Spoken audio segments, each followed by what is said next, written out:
আমার মাসি দেখতে খুব সুন্দরী ছিলেন। আমার মাসির বর তাকে তালাক দিয়ে দিল। মাসি তখন বিধবার মতো হয়ে গেলেন। মাসি তখন কলকাতায় আমার বাসাতেই থাকত। আমি মাসির রূপ দেখে কিছুতেই সহ্য করতে পারতাম না, আর তাই একদিন রাতে মাসিকে জোর করে। বাকিটা গল্পতেই বলা যাক। আমার বয়স তখন 14 বা 15 হবে। এমনি কলকাতাতে এখনকার মতো ভালো যাতায়াত ছিল না। সকাল আর দুপুর মিলিয়ে মোট 2টিই বাস ছিল সারাদিনে। খুব দুষ্ট ছিলাম বলেই দাদা বোর্ডিং এ ভর্তি করে দেন। দাদা তখন বিএস এর লেফটেন্যান্ট। বোর্ডিং এর ছুটিতে পালা করে আমাদের ছোট মাসির বাড়িতে ছুটি কাটাতে যেতে হতো। মা সরকারি চাকরি করতেন, তাই সময় সুযোগ হতো না দেখেই রিদিকাদির সাথেই আমাদের পাঠিয়ে দিতেন। পাহাড়ে ঘেরা জায়গাটা আমাদের খুব ভালো লাগতো। রীতা মেসোর ছোট বোন। আমাদের থেকে বিশেষ বড় ছিল না, বছর 5 হবে। দেখতে যেমন মিষ্টি, গান তেমন গাইতে পারত। আনন্দে কেটে যেত আমাদের কৈশোর। মাসির নাম খুব আধুনিক ছিল। মার থেকে ছোট মাসি 10 বছরের ছোট ছিলেন। রিদিকা নাম হলেও সবাই মাসিকে রিদা করেই ডাকত। অনেক স্নেহ করতেন আমাদের, আর চূড়ান্ত রান্না ছিল হাতের। তাই আসলে ওনার হাতের মোরব্বা, কই মাছের কালিয়া, আনারসের চাটনি খেয়ে মন ভরে যেত। যা বানাতেন মুখে স্বাদ লেগে থাকত। মেসো ব্যবসায়ী ছিলেন। এরপর আমরা ব্যারাকপুরে চলে আসি। বাবার বদলি হয়। ছোটবেলার সোনালী দিনগুলো চোখে ভাসে। রিদা করেই ডাকতাম। বিহার থেকে ফিরে এসে রিদার সাথে বা বড় মাসির সাথে যোগাযোগ হারিয়ে গেছি। চিঠি ছাড়া কোনো যোগাযোগ থাকতো না প্রায়। আর আমাদের বাড়িতে ফোন অনেক পরেই এসেছিল। বাবার বদলির 4 বছর পরে মাও বদলি হয়ে চলে আসেন। আমাদের ব্যস্তময় জীবন চলতে থাকে। আস্তে আস্তে স্মৃতি হতে থাকে। স্কুল শেষ করে, কলেজ শেষ করে, ইউনিভার্সিটি ছাড়িয়ে বেশ বড় হয়ে যায়। মা বাবার বয়স হয়েছে, দুজনেই রিটায়ার করে দাদার আশ্রয় নিয়েছেন। দাদার 2 ছেলে মেয়ে। দাদা তার পরিবার, মা বাবাকে নিয়ে খুব খুশি। আমি ছোট বলে আমার উপর দায়িত্ব কম ছিল। বয়স 27, বিয়া করলেই করা যায়, কিন্তু বিয়ার দিকে তেমন টান ছিল না। দাদা আম্বালা চলে যাওয়ার পর থেকেই আমি একটু বেশি বেপরোয়া হয়ে উঠলাম। ভালো ব্যাংকে উঁচু পোস্টে চাকরি করার সুবাদে পয়সার অভাব হতো না। বছরে 1-2বার করে মা বাবা এসে থাকলেও দাদার বাচ্চাদের প্রতি তাদের টান থাকার কারণে আম্বালা ফিরে যেতেন। মা চাইতেন আমরা সবাই একসাথে থাকি, কিন্তু তা সম্ভব হতো না। মোবাইল বা ফোনের দৌলতে এখন কোনো দূরত্ব দূর ছিল না। রূপালীকে কে আমার ভালো লাগতো, কিন্তু জীবনসঙ্গী হিসাবে ওকে ভাবিনি। মাঝে মাঝেই আমার ফ্ল্যাটে চলে আসতো রবিবারে। করেই আমার সময় কেটে যেত। রূপালীকে সেরকমই মেয়ে ছিল। ইংরেজি স্কুলে পড়ার দৌলতে সব কিছুই রপ্ত করে নিয়েছিল অল্প বয়সে। রূপালীকে আমাকে বিয়া করবে বা আমাকে ভালোবাসে এমন সম্পর্ক আমার আর ওর ছিল না। আর অফিসে আমার সাবঅর্ডিনেট। কিছুদিন পর জানতে পারলাম দাদা দিল্লিতেই থাকবে আর সেখানে বাড়ি কিনছে। দাদার 2 ছেলে মেয়েকে সামলে বাড়ি কিনতে অনেক টাকার দরকার পড়ল। মা বাবা তাদের জমানো টাকা ঢেলে দিলেন দাদার বাড়ির পিছনে। পেল্লাই একখানা বাড়ি কিনে দাদা দিল্লিবাসী হয়ে গেলেন। আগে মতো শাসন না করলেও সপ্তাহে 1বার ফোনে লেকচার শুনতে হতো। তারাও আমার বিয়ার জন্য উঠে পড়ে লাগলেন। আমার ব্যারাকপুরের ফ্ল্যাটে আমার সাজানো গোছানো সাম্রাজ্যে ঘন কুয়াশা ঢেকে গেল। যখন ঘর জামাই আসলো, ব্যক্তিগত শত্রুতার জেরে মেসোর বন্ধুরা তাকে ঠকিয়ে পথে বসিয়ে দিয়েছেন। সব থেকে আশ্চর্যের বিষয়, মেসো এই সব কথা বাড়িতে জানানোর ইচ্ছা পর্যন্ত করেননি। রিদাদির বিয়া হয়েছে বিহারেই, কিন্তু তার শ্বশুর বাড়ির লোকেরা বিশেষ ভালো ছিলেন না। তাই তারা মেসমশাইকে সাহায্য করতে অস্বীকার করে মেসোর অমন সুন্দর বাড়িখানা বিক্রি করেও ধার শোধ করা যায়নি। এমন অবস্থায় মেসো আত্মহত্যার পথ বেছে নেন।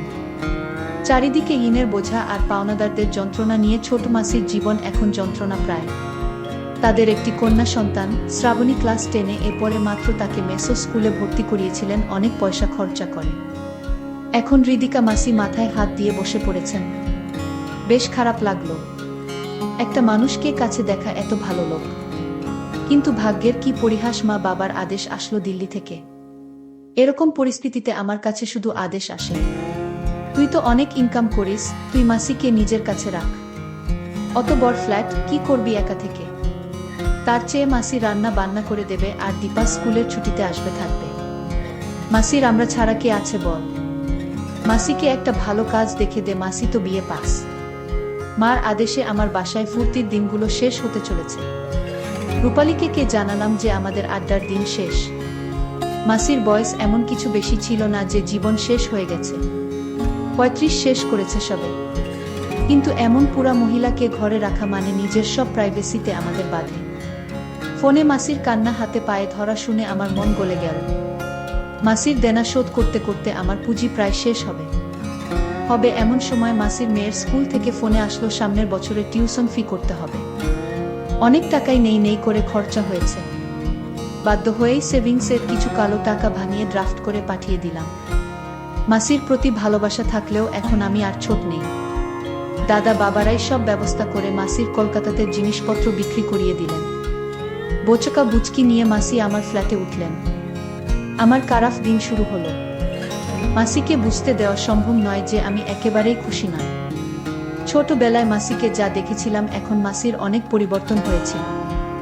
সুন্দর মুখখানা মায়া জড়ানো। আমার মাসি এমনিতেই অনেক লম্বা, কিন্তু এখন লম্বা চুলের বিনুনি, ফর্সা সুন্দরী মুখে অসাধারণ একটা মায়া। এসব আগে কখনো দেখিনি, কিন্তু এখন মাসি সব সময় সামনেই থাকে, তাই চোখে পড়ে যায়। মাসি কখনো আমাকে সানি বা রাফি সব নামেই ডাকতেন। সকালে রান্না করে আমার রান্না খাইয়ে টিফিন ও দিয়ে দিতেন। সত্যি বলতে মাসির রান্না খেয়ে এত তৃপ্তি পেতাম যে বাকি সব কিছু ভুলেই যেতাম। মাসির পাশে এইভাবে দাঁড়ানোতে মাসি আমার সামনে অনেক কৃতজ্ঞতা প্রকাশ করতেন, যা আমি চাইতাম না, ভালো লাগতো না। একরকম মাসির সংসার যেন আমি চালাছিলাম। 2 সপ্তাহ কেটে গেছে, মাসি এসেছে। মাসি মাঝে মাঝে আমার ফোনে মার সাথে বাবার সাথে কথা বলে নিয়ে বন্ধুবান্ধব নিয়ে আনন্দ করা লাটে উঠে গেল। রাহুল আমার এক কলিগ, সুযোগ পেল তাই আমার দুর্বলতাকে কাজে লাগিয়ে রূপালীকে নিয়ে অনেক কিছু করা শুরু করল। কাজ অফিস করতে করতে কেটে গেল 1 মাস। মনে মনে ভাবলাম 10টার পর মাসি তো নিজের ঘরে নিজের মতো থাকে, টিভি দেখে বা বই পড়ে। যদি বন্ধুর বাহানায় নিয়ে আসি কাউকে, ক্ষতি কি? আর মাসির ঘর পূর্বের বারান্দায়, আমি উত্তরে 2টো ঘর ছেড়ে থাকি। 2টো রান্নাঘর, 2টো বাথরুম। মাসির ঘর মাসির বাথরুমের সাথে। এইভাবে আর কতদিন চলবে? মাসি থাকাতে আমার বাজে নিশা বন্ধ হয়ে গেল। কারণ মাসির সামনে যদি মেয়েদের নিয়ে আড্ডা দেই তাহলে মাসি মাকে বলে দিবে। হয় মাসি আমার অসুবিধা বুঝতে পারত, নয় মাসি বুঝলেও নিরুপায় ছিল। অনেক ভেবে দেখলাম মাসি কাজে গেলে আমার অন্তত একটু সুবিধে নিশ্চয়ই হবে, কিন্তু কোথায় কাজে পাঠাবো? মহাচিন্তা শেষমেশ আমার ব্যাংকের জিবিএমকে বলে মাসিকে আমার ব্যাংক এই মাসিকে স্টাফ হিসাবে ঢুকিয়ে দিলাম। শর্ত একটাই, অফিসে কাউকে বলা চলবে না যে আমি তার ভাগ্নে, কারণ আমি ব্যাংক ম্যানেজার। যদি সবাই জানতে পারে রিদিকা আমার মাসি, তাহলে আমার অনেক অসুবিধা হবে। তাছাড়া মাসি একটা নর্মাল স্টাফ, আমি বস। যাই হোক, মাসি কাজে যোগ দেওয়াতে সত্যি স্বস্তির নিঃশ্বাস পড়ল। আমি অনেকটা ব্যক্তিগত জীবন ফিরে পেলাম। আস্তে আস্তে আরও 1 মাস কেটে গেল। সিগারেট ঘরেই খেতাম। যেহেতু আমার টাকায় মাসির বাচ্চার পড়াশোনা চলত, সেই জন্য মাসির হাব ভাব পাল্টে যেতে লাগলো। এত বিনা ভালো লাগতো না। এ যেন প্রভু ভৃত্যের মতো ব্যাপার স্যাপার। কেউ কাউকে কিছু না বললেও মাসির আর আমার সংযোগ এতটাই কমে গেল যে শুধু আমার প্রয়োজনের আর চাহিদার কথাটুকু হতো। এর জন্য আমার ব্যস্ততা কতটা দায়ী তা আমি জানতাম না। ছুটির দিন ঘরে থাকতেই ইচ্ছা করতো না। গাড়ি ছিল একদিন, তাই মাসিকে গাড়ির স্বাদ উপভোগ করার খাতিরে বললাম, এখানে গাড়ি চালানো শিখে নাও, আমার বাজারের জন্য অপেক্ষা করতে হবে না। মাসি মাথা নিচু করে বলল, কাল খোঁজ নেব। আমি বিরক্ত হয়ে বললাম, আরে খোঁজ নিতে হবে কেন? বিশুদা রয়েছে তো, সব শিখিয়ে পড়িয়ে দেবে। মাসি চুপ করে নিজের ঘরে চলে গেল। বিশুদাই আমার ড্রাইভার। সেদিন সোমবার রাতে ঘরেই বিরক্ত হয়ে পার্টি ডাকলাম। আমার বিশেষ বন্ধু অন্তু, অরুণ তার সহপাঠীদের সাথে, ঋতিকা আর নীল। ঋতিকা তেমন একটা ভালো মেয়ে না, ওকে পছন্দ না হলেও অরুণ আমার ভালো বন্ধু, মানা করতে পারলাম না। নীল 1 মাস আমাদের ব্রাঞ্চে এসেছে। দারুণ সুন্দরী, কিন্তু কারো সাথে বেশি কথা বলতে চায় না সহজে। আমার বসার ঘরে সবাই বসে হাসি ঠাট্টা করছে। নীল আমার ডাকতেই এসেছে, না হলে ও সহজে কোনো পার্টিতে যায় না। আমরা কি করতে যাচ্ছি তা মাসি লুকিয়ে থেকে দেখতে লাগলো। মাসি বাড়িতে শাড়ি পরেই থাকে, আর শাড়ি পরলে মাসিকে আরো সুন্দর দেখায়। মাসিকে দেখে অরুণ চমকে উঠল। ওদের ভুল ভাঙিয়ে দিয়ে সংক্ষেপে সব বলতে হলো। মাসিকে অরুণ বলল, মাসি আজ আমাদের সাথে থাকুন। মাসি মৃদু হেসে ঘর থেকে বেরিয়ে গেলেন। আমি বললাম, বাহ, তাহলে তো ভালোই হয়। তোমার বিরক্ত লাগলে তুমি তোমার ঘরে চলে যেতে পারো। মাসি বলল, না, আমার অসুবিধা নেই, তোমাদের যা ইচ্ছে কর। রাতে কি রান্না করব কিছু? আমার মনে মনে আনন্দ হলো। এই, তোমার কি রাতে কেউ কিছু খাবে? আমার মাসি কিন্তু চরম রান্না করতে পারে। ঋতিকা আর অরুণ বাড়ি চলে যাবে। অরুণ অনেক জোর খাটানোর পর ও খেতে সম্মতি জানালো না। নীল বলল, যা খুশি চলবে। মাসি, আমার আর নীলর জন্য রান্না করো চিকেন আচারি আর পরোটা, আর রায়তা, চা কফি তাড়াতাড়ি দিয়ে যাও। মাসি সম্মতি জানানোর মতো ঘাড় নেড়ে রান্নাঘরে চলে গেল। আমরা গান ছেড়ে নাচতে শুরু করলাম। আমার খাওয়া হয়নি বললেও ভুল হবে, অরুণ আর ঋতিকা যাবার জন্য বায়না শুরু করে দিল। কফির প্রশংসা কে কি করেছিল সত্যি বলতে আমার মনে নেই। শেষমেশ অরুণ আর ঋতিকা বেরিয়ে গেল। বুঝতে আমার অসুবিধা হলো না, এবার আমি আর নীল রইলাম। আমি গল্প করা শুরু করলাম। নীল সরল সোজা, কিন্তু লোক বুঝে চলে। আমার হাই পোস্ট, তাই আমাকে সমীহ করলেও ওর মনে কি আছে বোঝা দেয়। তাই সাধারণভাবেই শুরু হলো কথাবার্তা। নীল কথা বলতে বলতে জানানো যে সে ব্যাঙ্গালোরে থেকে কলকাতায় এসেছে শুধু বদলি নিয়েই নয়, তার বাবাও এসেছে বদলি হয়ে। এছাড়া পড়াশোনা ব্যাঙ্গালোরেই করেছে। আমি বিয়ার কথা জিজ্ঞাসা করতেই কূপ দিয়ে গেল নীল। কি বিয়া? আমারই লাইনের মনে হলো নীলকে। আচ্ছা, তুমি তোমার মাসিকে ডাকছো না কেন এখানে? মাসিকে এখানে ডাকলে বিষয়টা খারাপ মনে হবে। কিন্তু মনে শয়তানি বুদ্ধি জাগল। যদি মাসিকে এখানে বসাই তাহলে মাসি মা বাবাকে আমার জীবনযাত্রা নিয়ে কিছুই বলতে পারবে না, আর কোনোভাবে যদি নীল বা অন্য কাউকে এনে পারে তাহলে মাসির মুখ বন্ধ হয়ে যাবে। নীল বলল, মাসি, এখন আমরা যা খাবো তা আপনারও খেতে হবে। যদি খেতে না চান তাহলে কিন্তু আমরা ভেবে নিব আপনি আমাদের হিংসা করেন। মাসি বলল, কি খেতে হবে আগে শুনি তো। দেখছো না আমরা কি পান করছি? তোমার তা পান করতে হবে। মাসি মৃদু হেসে বলল, আমার তোমাদের মতো অভ্যাস নেই। আর এখন আর এসব কি মানায়? নীল না না করে বল, না, ওসব চলবে না, এই একটা খেতেই হবে বলে আরেকটা মাসির হাতে ধরিয়ে দিন। মাসি না করলেও গল্পের ছলে এদিক ওদিক করে পুরোটা শরবত খেয়ে ফেল নিশার ঘোরে। নীল প্রশ্ন করল, আচ্ছা রিদা মাসি, রাফি কেমন ছেলে? মাসি নীলকে বলল, ওহ ভগবান, একরকম আমার মালিক। আমি জানি না, এমন ভাব করে বললাম, কেন মাসি এমন কথা বলছো? তুমি জানো না নীল, রাফি আমায় নতুন জীবন দিয়েছে। ওর ঋণের বোঝায় আমি ডুবে আছি, আর জানি না কোনোদিন ঋণ শোধ করতে পারব কিনা। নীল বলল, আচ্ছা, ও যে সিগারেট খাচ্ছে? মাসি ওই কথা উড়িয়ে দিয়ে বলল, এখনকার ছেলে মেয়েরা একটু আধটু খায়, ওহ একা থাকে বেচারা, কি বা করবে। মাসির কথা শুনে ভালো লাগলো। নীল আর মাসি বুঝতে দিলাম না টিভির উপর আমি সিগারেট রাখি তোয়ালে চাপা দিয়ে। মাসির সংকোচ কাটাতে ঘর থেকে সিগারেট নিয়ে বেরিয়ে গেলাম।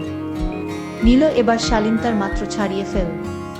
তুমি আসতে ওর কত অসুবিধা, ওর মেয়ে বন্ধুরা এখানে আসতেই পারে না। বাইরে থেকে দাঁড়িয়ে বারান্দায় আমি সব কথা শুনছি।